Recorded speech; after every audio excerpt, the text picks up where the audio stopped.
Cuanto más empiezas a investigar qué pensamos, qué entendemos, de dónde venimos, qué creemos que estamos haciendo, más empezamos a ver que nos han mentido.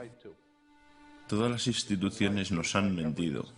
¿Qué te hace pensar que la institución religiosa sea la única que no lo ha hecho nunca? Las instituciones religiosas de este mundo están cubiertas de basura. Las instituciones religiosas de este mundo han sido creadas por las mismas personas que nos han dado a nuestro gobierno, a nuestra corrupta educación, que establece sus monopolios bancarios, porque a nuestros dueños les importa un bledo a usted o su familia. Todo lo que les preocupa es aquello por lo que siempre se han preocupado: el control de todo el maldito mundo. Hemos sido desviados de la verdadera presencia divina en el universo, que los hombres han llamado Dios. No sé lo que es Dios, pero sé lo que no es. Y hasta que no estés preparado para considerar toda la verdad, y a donde pueda ir, a quién te puede llevar, si quieres mirar a otro lado o creerlo más fácil, entonces en algún punto descubrirás que estás jugando con la justicia divina.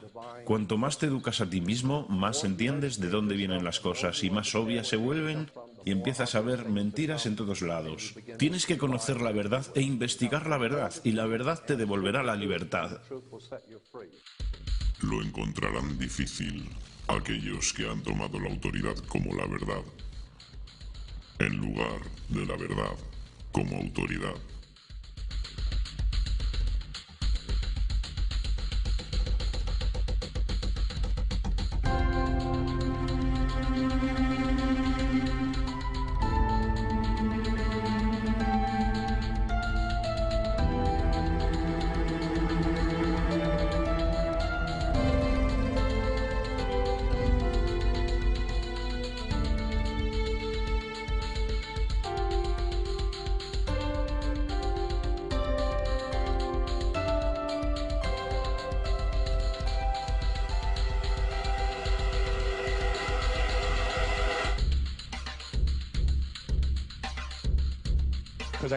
Os tengo que decir la verdad. Cuando hablamos de tonterías, enormes, gigantescas sandeces, tenemos que observar sobrecogidos al campeón de todos los tiempos en falsas promesas y exageraciones: la religión. Piensa sobre esto. La religión ha logrado de veras convencer a la gente de que hay un hombre invisible que vive en el cielo, que observa todo lo que tú observas cada simple instante de cada día. Y el hombre invisible tiene una lista especial de 10 cosas que no quiere que hagas. Y si haces alguna de estas 10 cosas, tiene un sitio especial lleno de fuego y humo y personas que se queman y tortura y angustia, donde te enviará a vivir y sufrir y quemarte y ahogarte y gritar y llorar. Para siempre jamás, hasta el final de los tiempos. Pero te ama.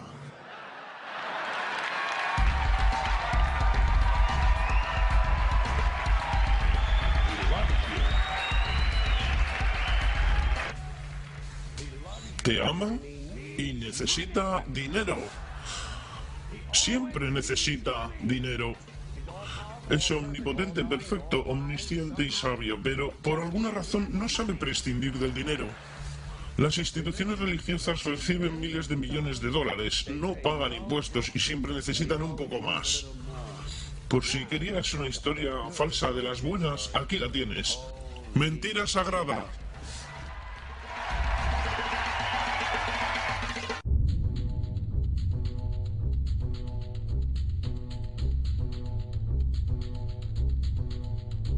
La historia más grande jamás contada.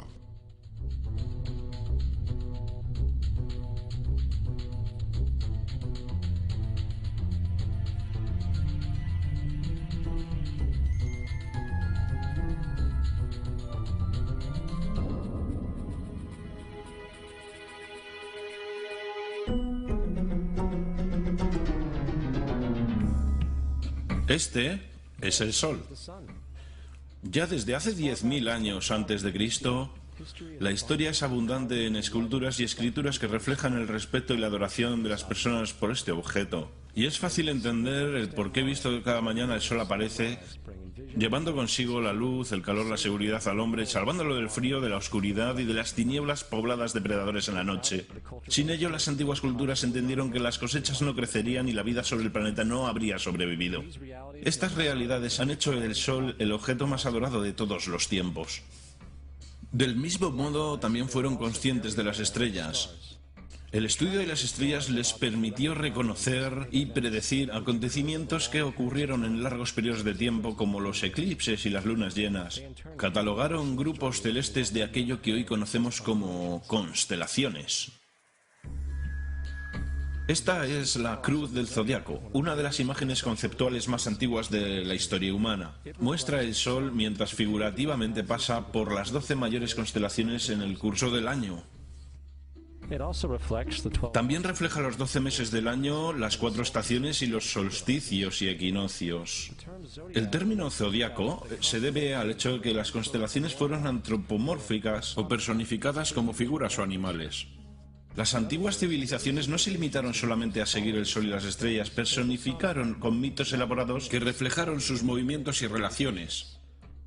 El sol, con sus calidades de portador de vida y salvador de vida, fue representado como representante del invisible creador o Dios. También fue conocido como Dios Sol, la luz del mundo, el salvador de la humanidad. Del mismo modo, las 12 constelaciones representaron los sitios que Dios Sol visitó y fueron identificados por el nombre, generalmente representando sucesos naturales que ocurrían durante este periodo del año. Por ejemplo, Acuario, el portador del agua que traía las lluvias primaverales.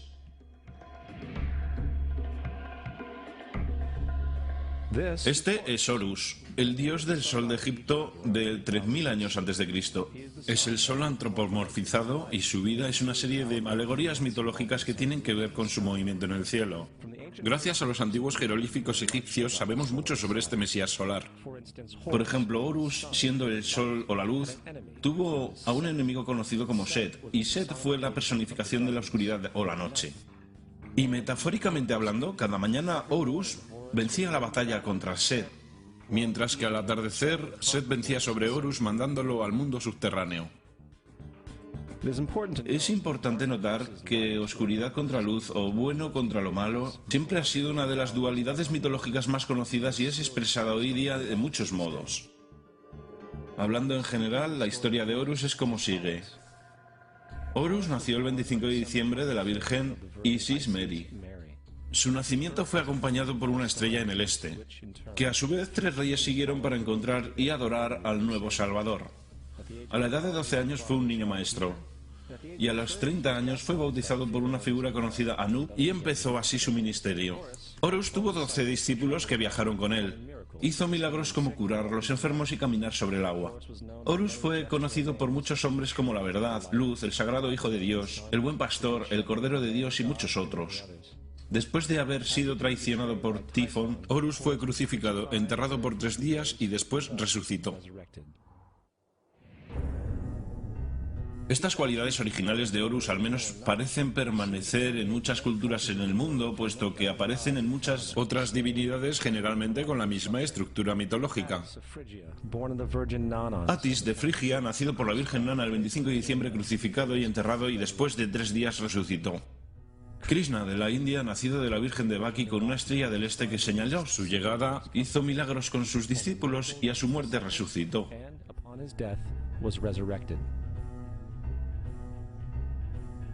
Dionisio de Grecia, nacido por una virgen el 25 de diciembre, fue un viajero maestro. Él hizo milagros como transformar agua en vino, fue llamado Rey de los Reyes, el único Hijo de Dios, el Alfa y el Omega, y muchos otros, y a su muerte fue resucitado.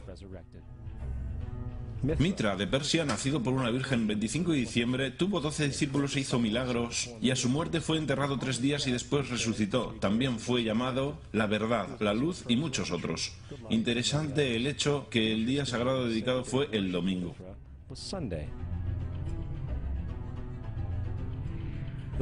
La evidencia es que ha habido numerosos salvadores en diferentes periodos en todo el mundo que tienen las mismas características. La pregunta que queda es, ¿por qué estas características? ¿Por qué nacidos de una virgen el 25 de diciembre?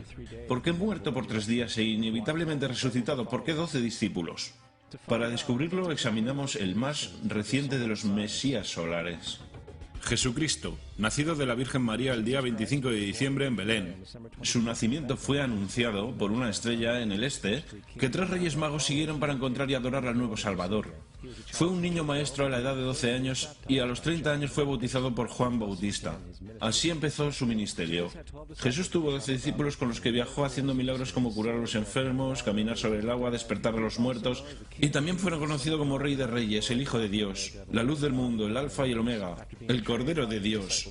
Después de haber sido traicionado por su discípulo Judas y vendido por 30 piezas de plata, fue crucificado, puesto en una tumba y después de 3 días resucitó y ascendió al cielo.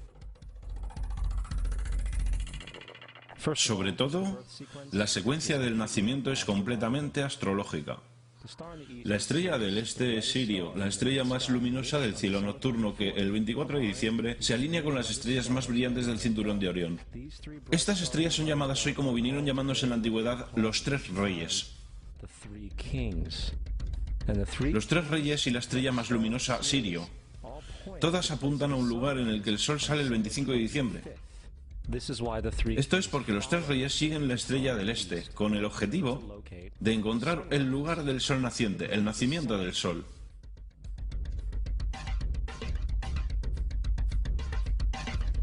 La Virgen María es la constelación Virgo.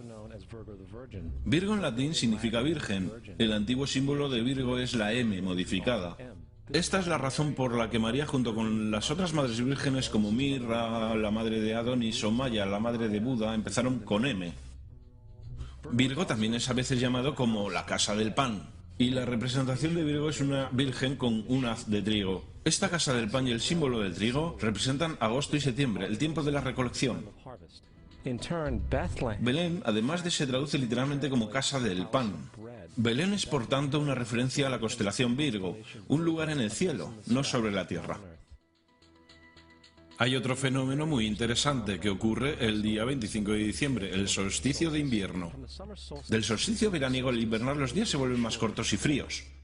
Desde la perspectiva del hemisferio norte, el sol parece moverse hacia el sur, volviéndose cada vez más pequeño, acortándose los días y llegando el fin de las cosechas. Con su llegada, el solsticio invernal simbolizó el proceso de la muerte. Fue la muerte del sol. Antes del 22 de diciembre, la muerte del sol fue observada completamente, y puesto que el sol se mueve hacia el sur continuamente por 6 meses, también es el día en que se encuentra el punto más bajo del cielo. Aquí ocurre una cosa extraña. El sol deja de moverse hacia el sur, al menos por lo que se puede percibir, por 3 días. Durante estos 3 días de pausa, el sol reside en las vecindades de la constelación conocida como Cruz del Sur.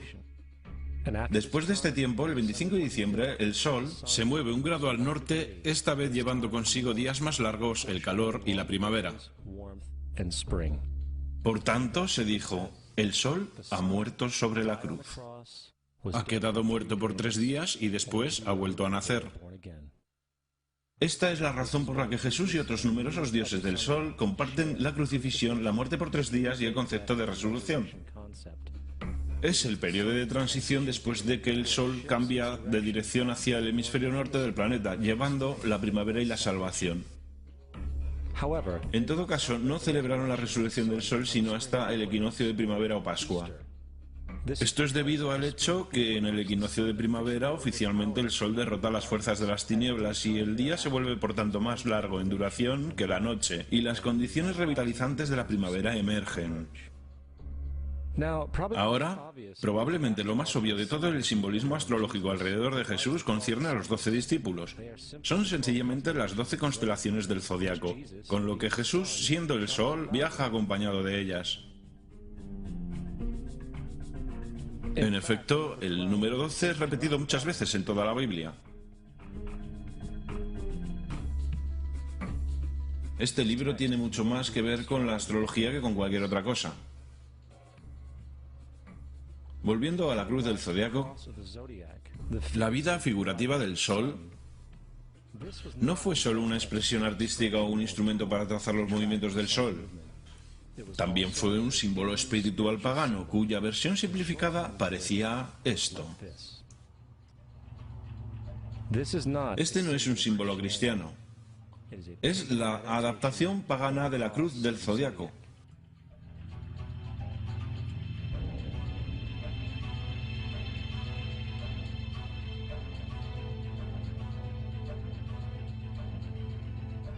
Es por esto que Jesús en el temprano arte oculto es mostrado siempre con su cabeza sobre la cruz.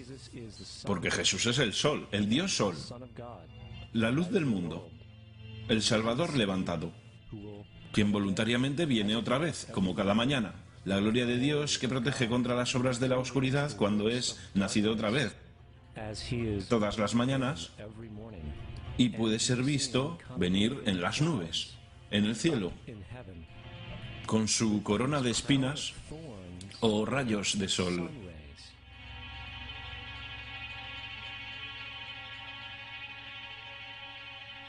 Ahora, de las muchas metáforas astrológicas astronómicas en la Biblia, una de las más importantes tiene que ver con las edades. Durante toda la escritura hay referencias numerosas a las edades. Para comprender esto, tenemos que estar familiarizados con el fenómeno conocido como la precesión de los equinoccios. Los antiguos egipcios, junto con culturas mucho más antiguas que ellos, supieron que cada 2150 años el amanecer en la mañana del equinoccio de primavera ocurre en un signo diferente del zodiaco. Esto tiene que ver con un lento bamboleo que mantiene la Tierra al rotar sobre su eje. Es llamado precesión porque las constelaciones se van retrasando, en vez de atravesar el ciclo normal anual. La cantidad de tiempo que necesita la precesión para pasar por los 12 signos es aproximadamente de 25.765 años. Esto también es llamado el Gran Año, y las sociedades antiguas eran muy conscientes de esto. Hicieron referencia a cada periodo de 2150 años como una edad. Del 4300 al 2150 a.C. fue la edad de Tauro. De 2150 a un año después de Cristo fue la edad de Aries, el carnero. Desde el año 1 al 2150 después de Cristo, la edad de Piscis, la edad en la que estamos todavía hasta día de hoy. En el 2150 entraremos en una nueva edad, la edad de Acuario. Ahora, la Biblia refleja, hablando en general, un movimiento simbólico a través de 3 edades, mientras anuncia una cuarta. En el Viejo Testamento, cuando Moisés desciende del monte Sinaí con 10 mandamientos, está muy contrariado por ver a sus gentes venerar un becerro de toro dorado. A decir verdad, hizo añicos las tablillas de piedra y ordenó a sus gentes que se mataran para purificarse. La mayoría de los eruditos bíblicos atribuirían esta cólera al hecho de que los israelitas estaban venerando a un ídolo falso, o algo por el estilo. La verdad es que el toro dorado es Tauro, y Moisés representa la nueva edad de Aries, el carnero. Esta es la razón por la cual los judíos incluso todavía hoy soplan el cuerno del carnero. Moisés representa la nueva edad de Aries, y en esta nueva edad todos deben liberarse de la vieja edad. Las otras deidades marcan estas transiciones igualmente, como Mitra, un dios precristiano que mata el toro con la misma simbología. Ahora Jesús es la figura que conduce a la edad que sigue a Aries, la edad de Piscis, o los 2 peces. El simbolismo de pez es muy abundante en el Nuevo Testamento, cuando Jesús alimenta a 5.000 personas con pan y 2 peces. Cuando empieza su ministerio caminando a lo largo de Galilea, se hace amigo de 2 pescadores que lo siguen. Creo que todos hemos visto el pez Jesús en la parte trasera de los coches de mucha gente, aunque pocos saben lo que significa realmente. Es un simbolismo astrológico pagano para el reino del sol durante la edad de Piscis. También la presunta fecha de nacimiento de Jesús es esencialmente el principio de esta edad. En Lucas 22:10, cuando Jesús es preguntado por sus discípulos que dónde estará en la próxima Pascua después de marcharse, Jesús responde: «Contemplad, cuando estéis entrando en la ciudad, allí conoceréis a un hombre llevando un cántaro de agua. Síguelo hasta la casa donde entre». Esta Sagrada Escritura es con mucho una de las más reveladoras de todas las referencias astrológicas. El hombre que lleva un cántaro de agua es Acuario. El portador del agua, que es descrito como un hombre que vierte una jarra de agua permanente, representa la edad de después de Piscis. Y cuando el sol, el dios Sol, deja la edad de Piscis, Jesús, entrará en la casa de Acuario, porque Acuario sigue a Piscis en la precesión de los equinoccios. Todo lo que Jesús está diciendo es que después de la edad de Piscis vendrá la edad de Acuario. Todos hemos oído hablar alguna vez del fin de los tiempos o del fin del mundo. Aparte de las representaciones gráficas en el libro de la Revelación, la fuente principal de esta idea es Mateo 28:20, donde Jesús dice: estaré con vosotros hasta el final del mundo. Sin embargo, la versión del Rey James, mundo, es una mala traducción entre muchas malas traducciones. La palabra que realmente está utilizando es eón, que significa edad. Estaré con vosotros hasta el final de la edad. Es cierto, pues la personificación solar de Piscis de Jesús terminará cuando el Sol entre en la edad de Acuario. En su totalidad, el concepto del fin de los tiempos y fin del mundo es una alegoría astrológica mal interpretada. Digámosle eso a los aproximadamente 100 millones de personas en USA que creen que el final del mundo se acerca. El símbolo de Jesús, además de ser un híbrido literario y astrológico, es más explícitamente un plagio del dios Sol egipcio Horus. Por ejemplo, este grabado de hace aproximadamente 3.500 años en las paredes del templo Luxor en Egipto. Son las imágenes de la proclamación, la concepción inmaculada, el nacimiento y adoración de Horus. Las imágenes comienzan con la visión que anuncia a la Virgen Isis que concebirá Horus. Luego Nef, el Espíritu Santo que deja embarazada a la Virgen, y luego el nacimiento virginal y la adoración. Esta es exactamente la historia del milagro de la concepción de Jesús. A decir verdad, las semejanzas literarias entre Horus y Jesús son sorprendentes.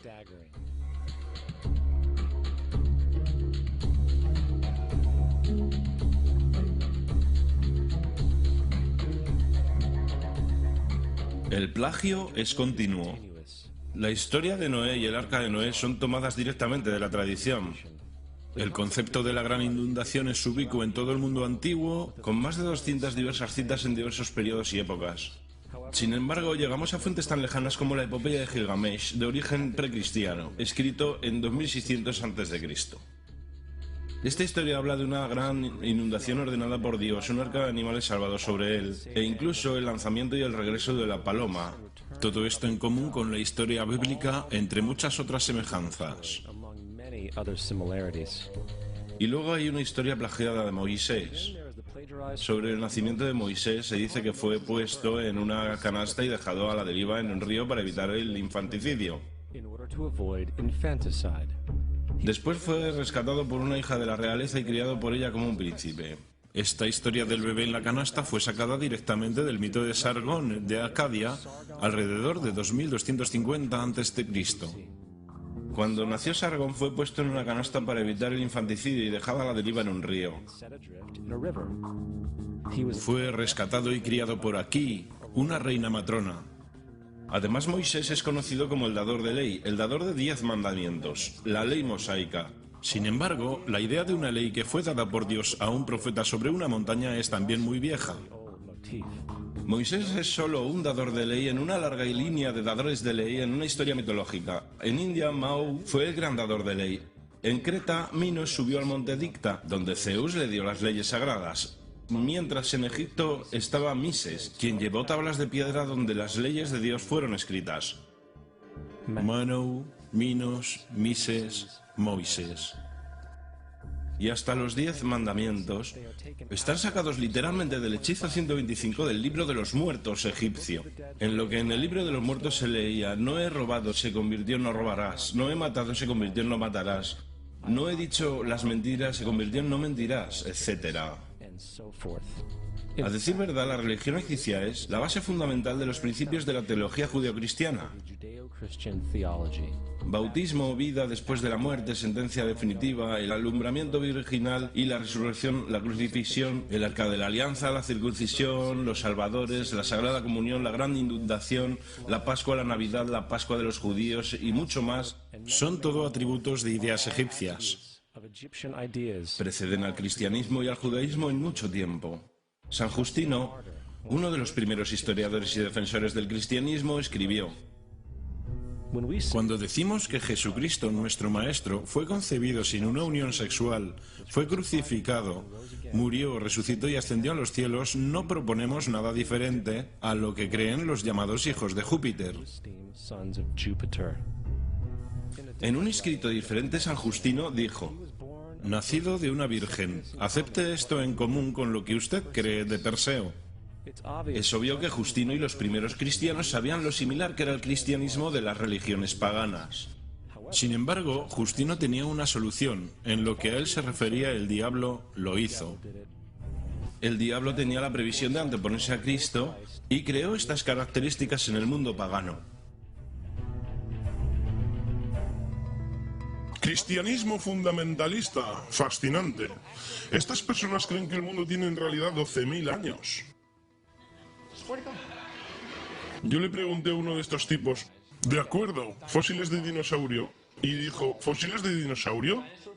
Dios los puso ahí para probar nuestra fe.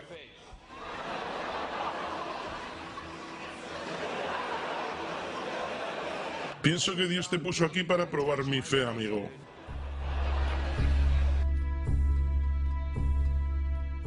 La Biblia no es nada más que un híbrido literario astroteológico, igual que todos los mitos religiosos antes que ella.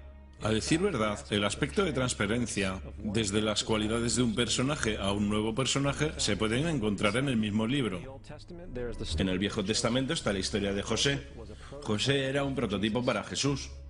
José nació en un parto milagroso. Jesús nació en un parto milagroso. José tenía 12 hermanos. Jesús tenía 12 discípulos. José fue vendido por 20 piezas de plata. Jesús fue vendido por 30 piezas de plata. Hermano Judas sugiere la venta de José. Discípulo Judas sugiere la venta de Jesús. José empezó su trabajo a los 30 años. Jesús empezó su trabajo a los 30 años. Los paralelismos siguen sin parar. Además, ¿hay alguna evidencia histórica no bíblica de alguna persona viviendo con el nombre de Jesús? El hijo de María que viajó con 12 seguidores, sanando a las personas y cosas por el estilo. Hay numerosos historiadores que vivieron alrededor del Mediterráneo, tanto durante como después de la presunta vida de Jesús. ¿Cuántos de estos historiadores documentan esta figura? Ni uno. Sin embargo, esto no quiere decir que los defensores del Jesús histórico no hayan reclamado lo contrario. 4 historiadores son mencionados típicamente para justificar la existencia de Jesús. Pilinio el Joven, Suetonio y Tácito son los primeros 3. Sus notas constan de algunas frases que en el mejor de los casos solamente hacen referencia a los Cristos o al Cristo, que a decir verdad no es un nombre sino un título. Significa el ungido. El cuarto origen es Josefo y esta fuente ha sido demostrada como una falsificación durante cientos de años. Desgraciadamente, todavía es citado como verdad. Uno pensaría que un tipo que resucitó entre los muertos y ascendió al cielo para que todos los ojos lo vieran, que llevó a cabo la profusión de los milagros que se le atribuyen, habría logrado entrar en el registro histórico. No lo hizo, porque una vez que sopesamos las evidencias, hay altas probabilidades que una figura conocida como Jesús ni siquiera haya existido. El cristianismo es una parodia del culto al sol, en el cual pusieron a un hombre llamado Cristo en lugar del sol, y le rindieron la pleitesía que originalmente se le rendía al sol. No queremos ser ofensivos, pero queremos ceñirnos a los hechos. No queremos herir sentimientos, pero queremos ser académicamente correctos. En lo que comprendemos y sabemos es cierto, el cristianismo no se basa en la verdad. Hemos descubierto que el cristianismo no es nada más que una historia romana desarrollada políticamente. En realidad, Jesús era la deidad solar de la secta cristiana gnóstica, y de la misma manera que todos los otros dioses paganos era una figura mítica. El sistema político fue el que buscó la figura histórica de Jesús para el control social. Antes del 325 después de Cristo, en Roma, el emperador Constantino convocó al concilio de Nicea. Durante la reunión, las doctrinas cristianas políticamente motivadas fueron establecidas, y empezó una larga historia de derramamiento de sangre de cristianos y fraude espiritual. Y durante los siguientes 1600 años, el Vaticano dominó políticamente toda Europa, conduciendo tanto a periodos fáciles como a las edades oscuras, al mismo tiempo que condujo a movimientos instructivos como las cruzadas y la Inquisición.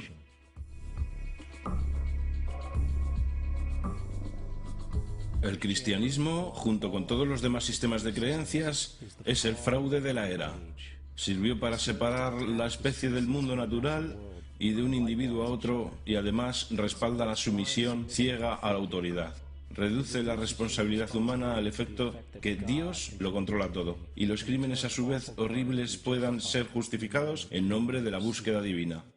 Y aún más importante, otorga poderes a aquellos que saben la verdad, pero usan el mito para manipular y controlar sociedades. El mito religioso es el dispositivo de más alcance creado nunca y sirve como el suelo psicológico sobre el cual pueden prosperar otros mitos.